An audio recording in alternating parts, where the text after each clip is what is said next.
I'm going to make this quick, Raptor fans, because it's been a reoccurring theme all season long with this Raptor squad. That they're sluggish for most of the game. They give you some good stretches. They make a nice comeback late, but they fall short. And it happened again tonight. No different today. They lose 112-108 to the New York Knicks. Now lost 3 straight games, have lost 5 of their last 6, and are now 16-23 on the season, a season low 7 games under the 500 mark. But it's the same stories.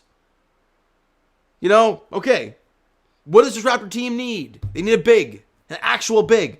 Well, was Mitchell Robertson a problem? Yeah, 10 points, 18 rebounds for Robinson, and 8 of them on the offensive glass. Dominated you. Shooting-wise, what'd you get? Well, for the majority of this game, the Raptors shot under 40% from the field and under 30% from 3. So the shooting still stinks.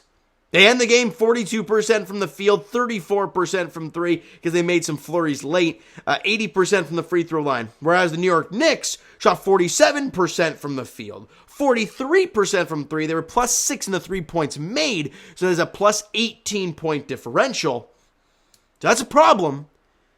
And they were 69% from the free throw line. They were pretty ugly from there, missing 8 free throws. But the story of the game is the same. You know, they struggle offensively.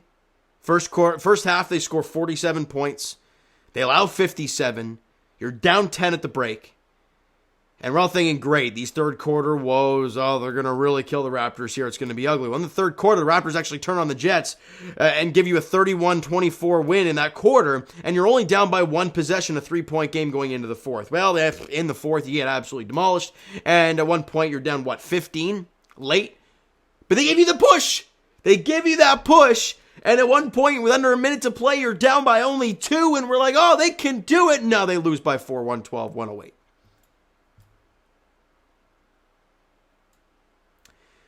Back-to-back games now for Pascal Siakam, where he shot the ball really rough. 18 points, 13 rebounds, 5 assists, 4 of 14 from the field, 9 of 11 from the free throw line, 1 of 4 from 3, and had 5 turnovers in the game. And at one point, Pascal, going into the fourth, had 9 points on 2 of 11 shooting. So yeah, in the fourth quarter, great. He doubled his points. Still only made 2 field goals. He got to the free throw line a ton. But had a tough time making shots. OG. Just, you know what you're going to get defensively. He had 3 steals in the game, but offensively, 13 points, 9 rebounds, 2 assists. Shot 6 of 12 from the field. Missed the 1 free throw that he got. Was 1 of 4 from 3. Just not great. Gary Trent and Fred VanVleet, 2 of the guys that have given you effort the last couple games. Gary has consistently been good recently. 27 points, 2 rebounds, 1 assist on 8 of 16 shooting, 50% there, 7 of 8 from the line. Really nice job there. And 4 of 8 from 3, 50% from 3. Gary did a job tonight, as he has been recently. But the problem is, he ain't got much help. Fred VanVleet, he did, again, another good night for Fred. 28 points, 8 rebounds, 7 assists in the game. Shot 9 of 21 from the field. So a little low there, but again, not terrible by his standards. 7 of 9 from the free throw line. Knocks down 3 threes. He was 3 of 9 there. Had 2 steals and a block for Fred. I thought he was really disruptive today. I thought he was really, he felt ready to play today. I don't know how else to put it. He just felt ready to go and ready to play and trying to pull his team to win. Obviously, it didn't happen. And Scotty Barnes. It's been frustrating this year for Scotty. We all know it as Raptor fans. This year has been very frustrating to be a Scotty Barnes fan. And those frustrations continue. Because what did we talk about in the last game against Milwaukee? Well, Scotty Barnes doesn't have a single point. He has 3 shots going into the fourth quarter. What the heck is... And then he turns it on and we're like, whoa, where was this for the first 3 quarters of the game? And we're thinking maybe he can build on this. No, same damn thing happens today. Goes into the fourth quarter with 1 point on 3 misses from the field. And then decides to take 7 shots in the fourth quarter, makes 2 of them. But ends the game with 7 points, 6 rebounds, 5 assists on 2 of 10 shooting, 3 of 4 from the free throw line, had a steal and a block. I'd love to see Scotty Moore engaged early on in the game. Find your offense early. And especially with this team falling apart with the way they are, I'd love to see him get the ball more and be more aggressive on the offensive floor and not just look to dish. It's great. I love when he passes. Don't get me wrong. I love that part of his game. But if you're supposed to be the future of this team, how do you get better? You take shots in game situations, not practice, game situations. So going 3 quarters with 3 shots is not doing much. So that's something to keep an eye on moving forward. And then your bench gives you nothing yet again. Chris Boucher, people be like, he gave you 9 and 3, a shot, what? That's the Knicks stats. 3 of 5 from the field. Oh, it's all right. Knocked down to 3 as well. Chris Koloko, 4 and 3, make both shots. I'm like, that's cute. That is. But if you also like to look at the stats, you'll know that Chris Boucher in 15 minutes was a minus 11. You'll notice that Christian Koloko in 11 minutes was a minus 8. And you'll notice the 4 minutes Precious Achiuwa was on the floor, minus 7. Your bench has been a negative for so long. The Chris Boucher, Precious Achiuwa tandem that we saw last season is nowhere to be found this year. Albeit Precious has been out for so long, but Chris Boucher has not looked good. What are his season numbers? I haven't even really looked at Chris's numbers this season. He's averaging just under 10 a game, just under 10 and 6 a game, which is kind of wild. 45% from the field, 26% from 3, 75% from the line, true shooting of 553. They're not bad numbers, which is shocking considering how bad the bench has been. But the recent numbers, they've been bad. Real bad. And the Raptors, the talk has been, they're such a great team in the fast break, right? How many times have we heard that? They had 3 points tonight in the fast break. 3.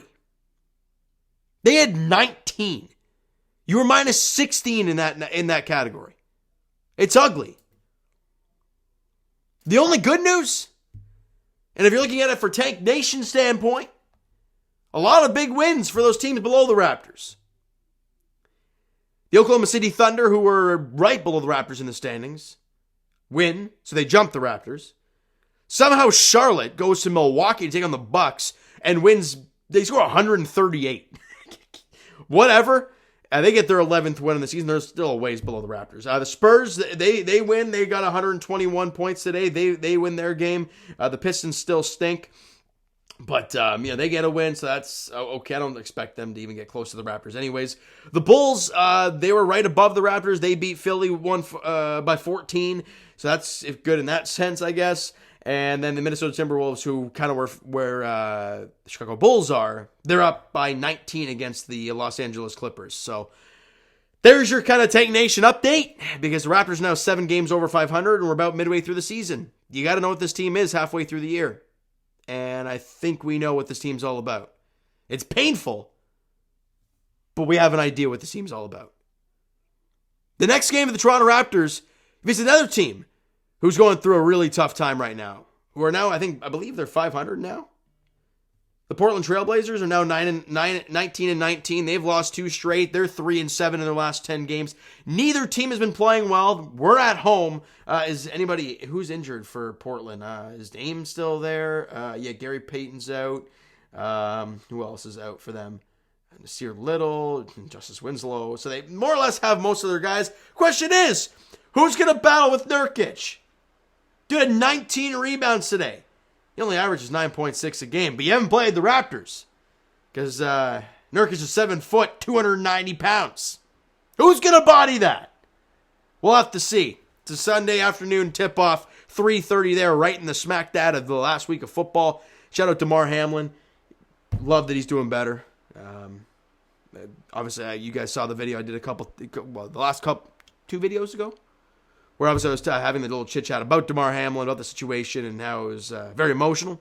So to hear the good news about him being all healthy and, well, not all healthy, but on the mend and in good spirits is great to hear. It's great to hear. All right. For the Raptors, there's nothing great to hear about them. So we'll move on. All right. So you know what, guys? That is going to do it for this one. You enjoyed the video and not the game tonight. Smack that like button. Do appreciate it. Hit that subscribe button. You guys not already. Comment down below your thoughts on the video, thoughts on the game. Would you like, would you not like from today's game of the Toronto Raptors? The Twitter and Instagram links are down in the description, so follow up there if you guys have not done so already. The Discord link is down below if you want to vent about this game. The link is down below to do so. And I will talk to you guys Leafs edition tomorrow night as they are at home against the Detroit Red Wings. 7 o'clock puck drop there. And as for the Toronto Raptors, they're back in action as we talked about on Sunday afternoon. 3:30 tip-off there at Scotiabank Arena between the Raptors and the Trailblazers. As some teams got to turn it around. Which ones are going to be? We'll have to wait and see. Thank you guys so much for listening and watching. I hope you enjoyed the video and not the game tonight. We'll talk to you guys then.